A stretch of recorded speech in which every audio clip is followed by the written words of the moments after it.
విద్యార్థులకు నాణ్యమైన విద్యను అందించి వారి బంగారు భవిష్యత్తుకు బాటలు వేయాల్సిన ప్రైవేట్ విద్యాసంస్థలు పుస్తకాలు నోటుబుక్కుల అమ్మకాలు జరుపుతూ దందాలకు అడ్డాలుగా మారుతున్నాయి. పెద్దపల్లి జిల్లా గోదావరి కనిలో కృష్ణవేణి విద్యాసంస్థల యాజమాన్యం నిబంధనలకు విరుద్ధంగా ఆ పాఠశాల పేరుతో పుస్తకాల విక్రయించడం ఏఐఎస్ఎఫ్ నాయకుల తనిఖీల్లో వెలుగులోకొచ్చింది. దీంతో పాఠశాల యాజమాన్యం తీరుకు నిరసనగా పుస్తకాలను దగ్ధం చేశారు. ఈ సందర్భంగా ఏఐఎస్ఎఫ్ కార్యదర్శి ప్రీతం మాట్లాడుతూ ప్రైవేటు విద్యా సంస్థలు నిబంధనలను గాలికి వదిలి అక్రమంగా అధిక ధరలకు పుస్తకాలు యూనిఫామ్లు విక్రయిస్తూ విద్యార్థుల తల్లిదండ్రులను పీల్చి పిప్పి చేస్తున్నారని ఆరోపించారు. విద్యార్థులకు నాణ్యమైన విద్య అందించాల్సిన పాఠశాల యాజమాన్యం నిర్వహిస్తున్న అక్రమ దందాపై విద్యాశాఖ అధికారులు చర్యలు తీసుకోవాలని ఏఐఎస్ఎఫ్ నాయకులు ప్రీతం డిమాండ్ చేశారు.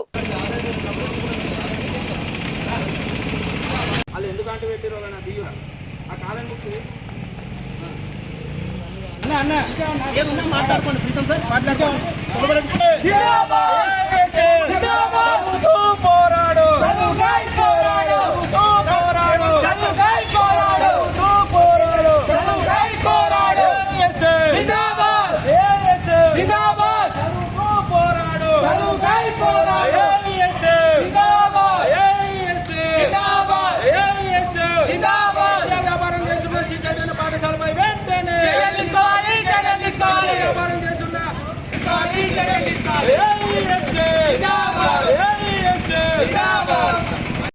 మా ఆయన గారు కొంచెం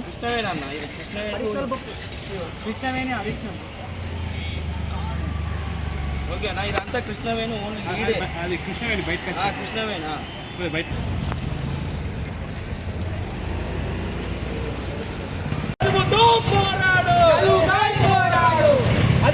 అధిక ధరల పాఠ్య పుస్తకాలు విక్రయిస్తున్న కృష్ణ టాలెంట్ స్కూల్ పై వెంటనే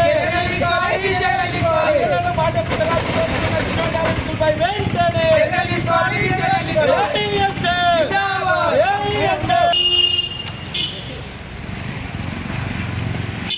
గోదావరి కానీ పారిశ్రామిక ప్రాంతంలో చూసుకున్నట్లయితే కృష్ణవేణి టాలెంట్ స్కూల్ 4 బ్రాంచులు ఉండడం జరిగింది.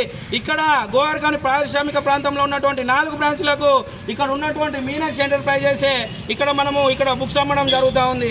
నియమ నిబంధనలకు విరుద్ధంగా ఒకటే స్టేషనరీలో ఈ బుక్స్ను విక్రయించడం జరుగుతూ ఉంది.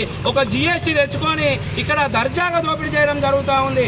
మనము 1వ తరగతి పిల్లవానికి మనము బుక్స్ చూసినట్లయితే 4,500 నుంచి 6,000 రూపాయలు ఉన్నది.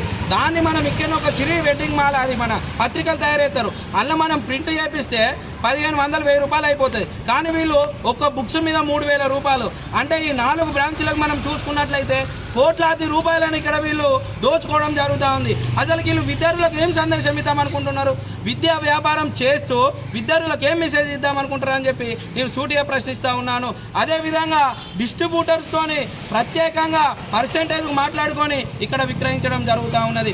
అదేవిధంగా ఇక్కడ దుస్తులు కూడా, యూనిఫామ్స్ కూడా అమ్మడం జరుగుతూ ఉంది. ఢిల్లీలోని అక్కడ హోల్సేల్లో తెచ్చుకొని ఆ డ్రెస్కి 500 రూపాయలు అక్కడ ఉంటుంది 2 డ్రెస్సులకు. వాళ్ళు ఇక్కడ తెచ్చుకొని ఎంతకు అమ్ముతా ఉన్నారు? 2 డ్రెస్సులకు 3,000 రూపాయలు 4,000 రూపాయలకు అమ్ముతా ఉన్నారు. అంటే ఒక డ్రెస్ మీద వాళ్ళకి ఎంత లాభం వస్తుంది? ఒకసారి ఆలోచించాలి. విద్యాధికారులు అన్ని తెలిసి కూడా నిమ్మకు నీరెత్తినట్టుగా వ్యవహరిస్తూ ఉన్నారు.